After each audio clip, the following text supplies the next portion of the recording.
इफ्तारी में बहुत ही मज़ेदार और क्रिस्पी टेस्टी पकोड़े बनाने के लिए ये पकोड़ा मिक्स बना के रख लें।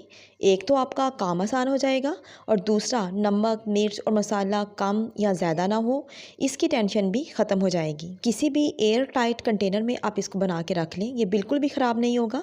और इस पकोड़ा मिक्स से आप चाहे पालक के पकोड़े बनाएं, आलू के पकोड़े बनाएं, किसी भी सब्ज़ी के बनाएं या फिर चिकन के बनाएं, तो वो बहुत ही ज़्यादा टेस्टी बनेंगे। तो चलें फिर बनाना शुरू करते हैं। बिस्मिल्लाहिर्रहमानिर्रहीम। एक फ्राई पैन में 4 टेबलस्पून मैंने लिए हैं खुश्क धनिए के, और इसको हमने ड्राई रोस्ट कर लेना है, यानी ऑयल डाले बगैर हम इसको हल्का सा ड्राई रोस्ट करेंगे लो फ्लेम पे। ठीक है, इस तरह इसकी जो खुशबू है वो भी बढ़ जाती है और ये ख़राब भी नहीं होगा। और उसके बाद हमने डालने हैं इसमें 2 टेबलस्पून ज़ीरा के, और इसको भी हमने हल्की आंच पे भून के रख लेना है। और इसके बाद मैंने डाल लिया है कसूरी मेथी, और कसूरी मेथी के 3 चम्मच मैंने डाले हैं। बहुत ही लो फ्लेम पे हम इसको हल्का सा ड्राई रोस्ट करेंगे। इसके बाद मैंने यहाँ पे 1 चम्मच डाला है अजवाइन का। अजवाइन को भी हमने लो फ्लेम पे हल्का सा ड्राई रोस्ट करके रख लेना है। मैं ये पकोड़ा मिक्स 1 किलो बेसन के लिए बना रही हूँ, तो अगर आप इससे ज़्यादा मतलब 2 किलो भी बना के रखना चाहें तो आप रख सकते हैं, लेकिन आपने फिर मसालों की क्वांटिटी डबल कर देनी है। तो बेसन को मैं अच्छे तरीके से छान लूँगी, छानना बहुत ज़रूरी है। बेसन को छानने के बाद अब हम इसमें जो खुश्क धनिया है उसको शामिल करेंगे, लेकिन हमने उसको हल्का हल्का सा कूट लेना है, यानी कि दरदरा सा हमने इसको पीस लेना है। तो इस तरीके से जो इसकी खुशबू है और इसका टेस्ट है वो बहुत ही ज़्यादा अच्छा हो जाता है।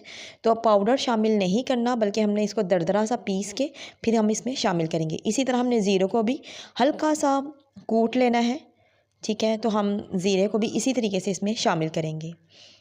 और इसके बाद मैं इसमें अजवाइन शामिल करूँगी। अजवाइन को भी मैंने हल्का सा कूट लेना है। ठीक है, तो इस तरीके से इन तमाम मसालों का टेस्ट बहुत ही ज़बरदस्त हो जाता है और इनकी खुशबू भी बहुत ज़्यादा बढ़ जाती है। कसूरी मेथी की खुशबू भी पकौड़े में बहुत ही अच्छी लगती है, तो मैं यहाँ पे हथेली पे मसल के कसूरी मेथी इसमें शामिल करूँगी। ठीक है, आप भी लाजमी इसमें शामिल कीजिएगा। अजवाइन भी बहुत बेहतर होती है हाजमे के लिए।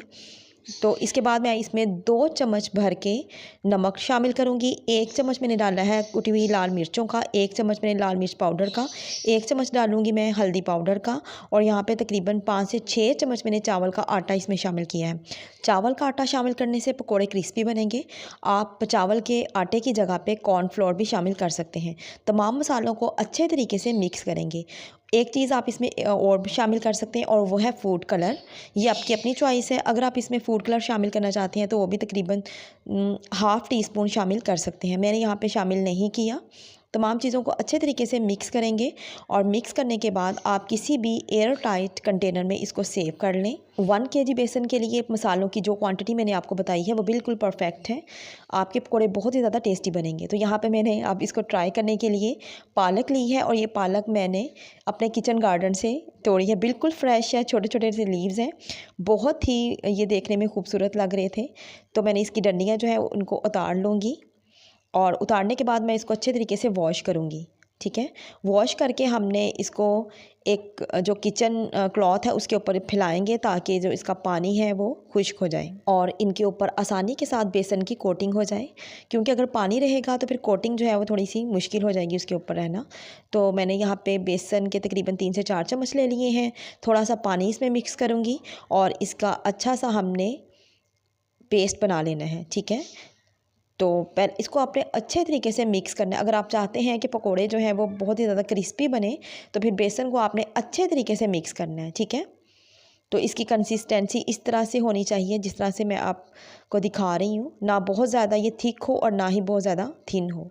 ठीक है, अब पालक का पत्ता लेंगे, इसको डिप करेंगे इसके अंदर, और इस तरह से इस कोटिंग इसके ऊपर हो जाएगी। तो हमने मीडियम फ्लेम पे पहले तो कुकिंग ऑयल को हम अच्छे तरीके से गर्म करेंगे। गर्म करने के बाद हमने फ्लेम को लो कर देना है, और लो फ्लेम पे अब हम इन पत्तों को फ्राई करेंगे। डालने के तकरीबन 1 से 2 मिनट के बाद आप इनकी साइड्स को चेंज करें, और इस तरीके से ये बहुत ही अच्छे फ्राई हो जाएंगे। बहुत ही क्रिस्पी बनते हैं, बहुत ही टेस्टी बनते हैं। किस किस ने ये मज़ेदार सा पकोड़ा मिक्स बना के रख लिया है, कमेंट बॉक्स में लाजमी बताइएगा। अगर आपको ये सिंपल सी आसान सी रेसिपी अच्छी लगी हो तो लाइक शेयर और सब्सक्राइब लाजमी कीजिएगा।